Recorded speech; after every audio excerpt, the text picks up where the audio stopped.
أعوذ بالله من الشيطان الرجيم بسم الله الرحمن الرحيم الحمد لله رب العالمين والصلاة والسلام على أشرف الأنبياء والمرسلين وعلى آله الطيبين الطاهرين المعصومين المظلومين لعنة الله على أعدائهم أجمعين أما بعد فقد قال الله سبحانه وتعالى في محكم كتابه المجيد والفرقان الحميد وقوله الحق بسم الله الرحمن الرحيم ليس البر أن تولوا وجوهكم قبل المشرق والمغرب ولكن البر من آمن بالله واليوم الآخر والملائكة والكتاب والنبيين صلوات اللہم صلی علی محمد وآل محمد وعجل فرجہم۔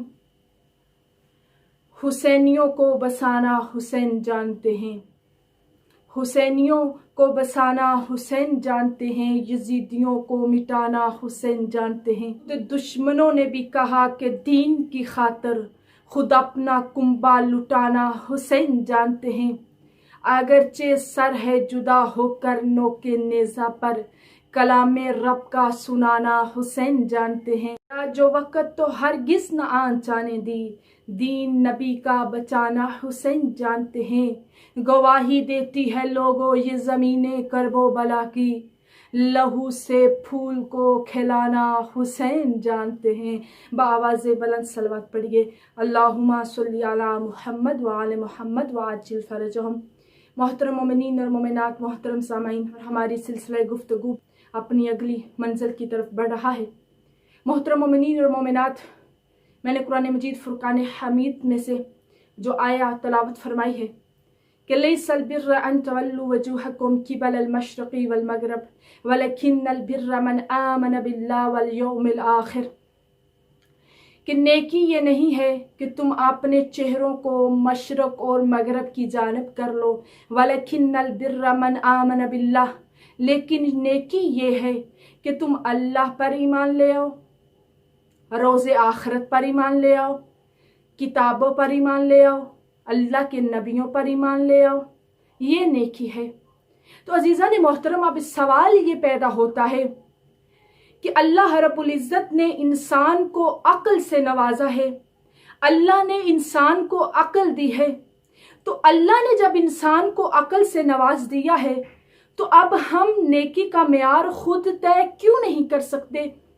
اللہ رب العزت قرآن مجید میں کیوں فرما رہا ہے کہ نیکی یہ ہے، نیکی یہ ہے، نیکی یہ ہے، اور یہ بھی کہہ دیا کہ بدی یہ ہے، ایسا کرو گے تو گناہ ہوگا۔ نیکی یہ ہے کہ اللہ پر ایمان لانا ہے، کتابوں پر ایمان لانا ہے، نبیوں پر ایمان لانا ہے۔ تو اب اللہ رب العزت نے قرآن مجید میں تمام نیکی اور بدی کو واضح کر دیا۔ اب ہم کہتے ہیں کہ اے میرے اللہ، تو نے ہمیں عقل دی ہے، تو نے ہمیں عقل سے نوازا ہے، اب ہم نیکی کا معیار خود طے کر سکتے ہیں جبکہ ہمارے پاس عقل ہے۔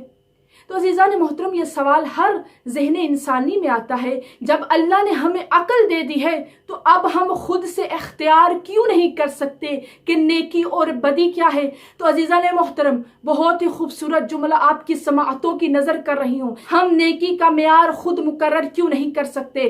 اگر ہم اللہ کی آسمانی کتابوں، نبیوں پر، اللہ پر ایمان لائیں گے تو اس کا فائدہ کیا ہوگا؟ اور اگر ہم ایمان نہیں لائیں گے تو اس کا نقصان کیا ہوگا؟ تو عزیزان محترم، دو جملوں میں اس کا فائدہ اور نقصان آپ کی سماعتوں کی نظر کرنا چاہتی ہوں۔ عزیزان محترم، تو یاد رکھیں، اگر انسان خود ہی نیکی کا فیصلہ کر لے، اگر خود ہی میزان کو مقرر کر لے، اگر خود ہی نیکی اور بدی کا فیصلہ کر لے، اگر خود ہی ہر چیز کا فیصلہ اپنی عقل سے کر لے، اگر خود ہی حکومت کو سنبھال لے، آتا جاتا کچھ نہ ہو لیکن حکومت پر بیٹھ جائے، اگر خود ہی اقتدار کو سنبھال لے، تو یاد رکھے گا اقتدار ہونے کے باوجود، حکومت پر بیٹھنے کے باوجود، ہر چیز پاس ہونے کے باوجود، کرسی پر بیٹھ کر بھی اس کو یہ کہنا پڑ جائے گا اگر علی نہ ہوتے تو میں ہلاک ہو جاتا، اگر علی نہ ہوتے تو میں ہلاک ہو جاتا۔ تو عزیزان محترم، یہ تھا نقصان اگر ہم اللہ کی بنائی ہوئی نیکی کو نہیں مانیں گے، اور اس کا فائدہ کیا ہوگا؟ تو عزیزان محترم یاد رکھیں، اگر اللہ کی بنائی ہوئی شریعت پر چلو گے اور اللہ کی بنائی ہوئی نیکیوں کو مان کر اس پر چلو گے، اس کی بنائی ہوئی شریعت پر چلو گے، تو یاد رکھو اس کا فائدہ یہ ہوگا، دنیا میں بیٹھ کر اپنے ہاتھوں سے جنت بنا کر اللہ کے بندوں کو فروخت کرو گے، یہ اس کا فائدہ ہوگا۔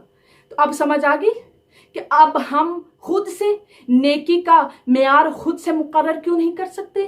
ہم خود یہ کیوں نہیں طے کر سکتے کہ نیکی کیا ہے اور بدی کیا ہے؟ عزیزان محترم، نیکی کا راستہ بتانا اللہ کا کام ہے اور لوگوں کو دکھانا اہل بیت محمد کا کام ہے۔ اللہ نے محمد والے محمد کو لوگوں کے لیے مشعل راہ بنایا ہے کہ ان کو دیکھ کر ان کے پیچھے چلتے رہو۔ میں نے تمہیں ان کے ذریعے راستہ بتا دیا ہے۔ اب اہل بیت محمد نے لوگوں کو ایک راستہ بتا دیا کہ اس راستے پر چلتے رہو گے تمہیں نجات مل جائے گی، لیکن اگر تم اس راستے پر نہیں چلو گے، اگر تم اس راستے سے بھٹک گئے، اس راستے سے ہٹ گئے، تو یاد رکھو تم گمراہ ہو جاؤ گے، گمراہی تمہیں گھیر لے گی۔ تو عزیزان محترم، اہل بیت محمد وہ ہیں کہ جن سے انسان ایک لمحہ، ایک لحظہ، ایک آن کے لیے بھی بے نیاز نہیں ہو سکتا۔ عزیزان محترم، اس کی چھوٹی سی مثال دوں گی۔ ایک بچہ جب اس دنیا میں آتا ہے، نہ وہ اپنی غذا کا انتظام کر سکتا ہے، نہ اس کے پاس غذا ہوتی ہے، نہ اس کے پاس لباس ہوتا ہے، نہ ہی اس کے پاس علم ہوتا ہے۔ اب بچہ غذا کے لیے بھی دوسروں کا محتاج ہے، اب بچہ لباس کے لیے بھی دوسروں کا محتاج ہے، اب بچہ علم کے لیے بھی دوسروں کا محتاج ہے۔ اسے غذا ماں فراہم کرتی ہے، اسے لباس باپ فراہم کرتا ہے، اسے علم استاد دیتا ہے۔ اب جب بچہ تھوڑا سا بڑا ہو جاتا ہے، اسے ماں کی غذا کے علاوہ اور غذائیں مل جاتی ہیں، اب بچہ ماں سے بے نیاز ہو جاتا ہے۔ اب باپ نے جو لباس بچے کو دیا تھا، عزیزان محترم، اب بڑا ہو کر اسے اور لباس مل گئے، اب بچہ باپ سے بھی بے نیاز ہو گیا۔ اب جو علم استاد نے اس کو دیا تھا، بچے نے علم استاد سے لے لیا، علم حاصل کرنے کے بعد اب بچہ استاد سے بھی بے نیاز ہوگا، مستغنا ہو گیا۔ اب علم تو میں نے لے لیا ہے، مسئلہ تو علم کا تھا نا، علم تو میں نے لے لیا ہے، اب بچہ استاد سے بھی بے نیاز ہو گیا۔ عزیزان محترم، ماں سے بے نیاز، باپ سے بے نیاز، استاد سے بے نیاز، لیکن اللہ رب العزت نے اہل بیت و اطہار کو اس طرح سے نہیں بنایا کہ کوئی ان سے بے نیاز ہو جائے۔ نماز سیکھی تو کہا اب ان سے بے نیاز ہو جاتے ہیں، روزہ سیکھا تو کہا اب ان سے بے نیاز ہو جاتے ہیں، حج سیکھا اور کہا کہ اب ان سے بے نیاز ہو جاتے ہیں، زکوٰۃ کے احکام سیکھے اور کہا اب ہم ان سے بے نیاز ہو جاتے ہیں۔ عزیزان محترم، اس طرح سے اللہ نے اہل بیت و اطہار کو نہیں بنایا کہ تم ان سے چیزیں سیکھ کے بعد میں یہ کہہ دو کہ اب ہم نے چیزیں سیکھ لی ہیں، اب ہم ان سے بے نیاز ہو جاتے ہیں۔ اس لیے اللہ رب العزت نے، رب کعبہ نے ولایت علی کو واجب رکھ دیا، ولایت علی کو واجب قرار دے دیا۔ اب یہ واجب کس طرح سے ہے؟ فرمایا اگر تم نمازیں پڑھتے ہو، اگر تم روزے رکھتے ہو، اگر ولایت علی کے بغیر نماز ہو نماز بیکار، اگر ولایت علی کے بغیر روزہ رکھو روزہ بیکار، اگر ولایت علی کے بغیر حج کرو تو حج بیکار، اگر ولایت علی کے بغیر زکوٰۃ دو زکوٰۃ بیکار۔ یہاں تک فرما دیا تمہاری جو بھی عبادتیں اگر ولایت علی کے بغیر ہوں گی عبادتیں بیکار، اگر تمہاری پوری زندگی ولایت علی کے بغیر ہوگی تمہاری پوری زندگی بیکار ہو جائے گی۔ یہ اللہ رب العزت نے اسی لیے علی کی ولایت کو واجب قرار دے دیا کہ تم زندگی کے کسی بھی معاملے میں، زندگی کے کسی بھی لمحے، کسی بھی لحظے، کسی بھی آن میں یہ نہیں کہہ سکتے کہ ہم اہل بیت محمد والے محمد سے بے نیاز ہو گئے ہیں۔ نہیں، یہ ہم نہیں کر سکتے ہیں۔ عزیزان محترم، اب پوری عالم انسانیت اپنی بقا کے لیے اللہ کی محتاج ہے، عالمین بھی اللہ کے محتاج ہیں۔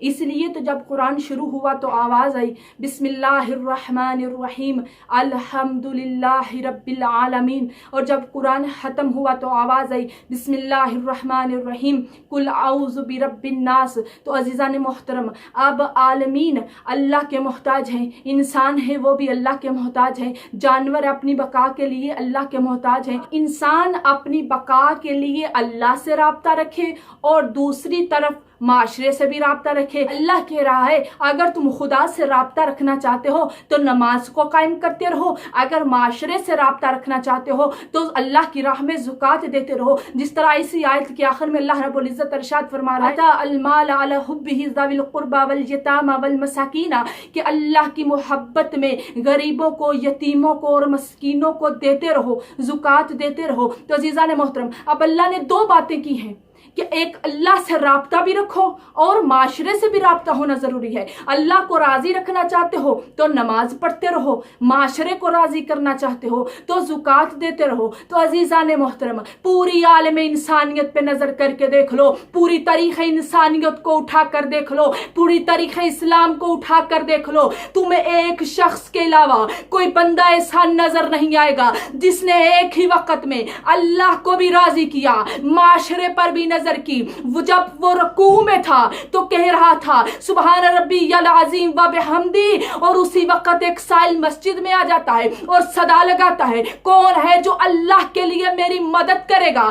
علی ابن ابی طالب امام المتقین حیدر قرار غیر فرار حالت رکوع میں تھے, حالت رکوع میں تھے. سائل نے صدا لگائی, ادھر سے علی ابن ابی طالب کہہ رہے تھے سبحان ربی العظیم و بحمدہ, ادھر سے سائل نے صدا دی, اپنے ہاتھ کو سائل کی طرف بڑھاتے ہوئے کہا اے سائل تم انگوٹھی کو اتار لو. میں کہتی ہوں پورے عالم انسانیت میں ایسا انسان نظر ہی نہیں آیا جس نے ایک ہی وقت میں اللہ کو بھی راضی کیا ہو اور اللہ کے بندوں پر بھی نظر کی ہو. اس لیے تو قرآن مجید فرقان حمید میں اسی وقت آیہ مبارکہ نازل ہوئی انما ولیکم اللہ ورسولہ والذین آمنوا الذین یقیمون الصلاۃ ویؤتون الزکاۃ وہم راکعون. تو عزیزان محترم, یہ شان اور یہ عظمتیں اہل بیت محمد و آل محمد کے لیے ہیں کہ جن سے انسان ایک لحظے کے لیے بھی بے نیاز نہیں ہو سکتا, بے نیازی کا سوچ بھی نہیں سکتا. عزاداران مظلوم کربلا, ارباب عزا امام حسین علیہ السلام, آج دل چاہ رہا ہے کہ دو جملے مصائب کی عرض کرتی چلوں کیونکہ مصائب کے بغیر مجلس مکمل نہیں ہوتی. عزاداران مظلوم کربلا, چند جملے اس بی بی کے بچوں کی مظلومیت پر پڑھنا چاہتی ہوں کہ جو ماں اپنے بچوں پر رو نہیں سکی, جس نے اپنے بچوں کو حسین کا صدقہ دے دیا اور اپنے بچوں کو حسین علیہ السلام پر قربان کر دیا اور بعد میں اپنے بچوں پر روئی نہیں ہے. عزاداران مظلوم کربلا, یہ کون سی بی بی ہے؟ عزادارو, یہ حسین کی بہن زینب ہے جس نے اپنے بچوں سے کہا بچوں حسین پر اپنی جانوں کو فدا کرنا ہے, حسین پر اپنی جانوں کو قربان کرنا ہے. عزادارو, یہ بچے میدان کربلا میں جاتے ہیں, جناب زینب جناب فضہ سے کہتی ہیں اے اماں فضہ مجھے میدان جنگ کے حالات بتلاتی رہیے گا. عزاداران مظلوم کربلا, جناب فضہ بتا رہی ہیں جناب زینب کو بی بی اب بچے میدان کربلا میں چلے گئے ہیں. عزادارو, کچھ دیر کے بعد جناب فضہ کہتی ہے بی بی اب بچے حملہ کر رہے ہیں. عزادارو, پھر کہا بی بی انہوں نے اتنوں کو فنار کر دیا. عزادارو, کچھ لمحوں کے بعد جناب فضہ یہ کہتی ہوئی نظر آ رہی ہیں, جناب فضہ یہ کہہ رہی تھی اے زینب اور محمد سے زین پر سنبھلا نہیں جا رہا, وہ زین سے زمین پر آ رہے ہیں. عزادارو, جب اتنا سننا تھا جناب فضہ نے صدا دی, جناب فضہ نے کہا اے بی بی زینب اونو محمد زین سے زمین پر آ گئے. اتنا سننا تھا جناب فضہ زمین سے اٹھی, عزادارو مسلح عبادت پر آ گئی, سجدہ شکر کو بجا لایا. عزادارو, ادھر سے حسین مظلوم کربلا کو آتا ہوا دیکھا, اٹھ کر کھڑی ہو کر کہتی ہیں مظلوم کربلا اے میرے حسین میرے بچوں کی قربانی کو قبول کر لیجئے گا. عزاداران مظلوم کربلا, جب عاشورہ کی رات آئی, عزادارو یہی وہ بی بی تھی جس کے ہاتھ پسے گردن ہو گئے تھے. عزادارو, یہ بی بی کہتی جا رہی تھی اکبر کا ماتم کر رہی ہوں, میں قاسم پہ رو رہی ہوں, میں عباس کے کٹے بازووں پر رو رہی ہوں. عزاداران مظلوم کربلا, کربلا سے کوفہ, کوفہ سے شام تک یہ بی بی علی اکبر پر روتی رہی, یہ حسین پر روتی رہی, یہ قاسم پر روتی رہی. عزادارو, یہ بی بی اپنے بچوں پر نہیں رو سکی. عزادارو, جب مدینہ واپس گئے, عزادارو ہر بیٹی جب ماں سے ملتی ہے,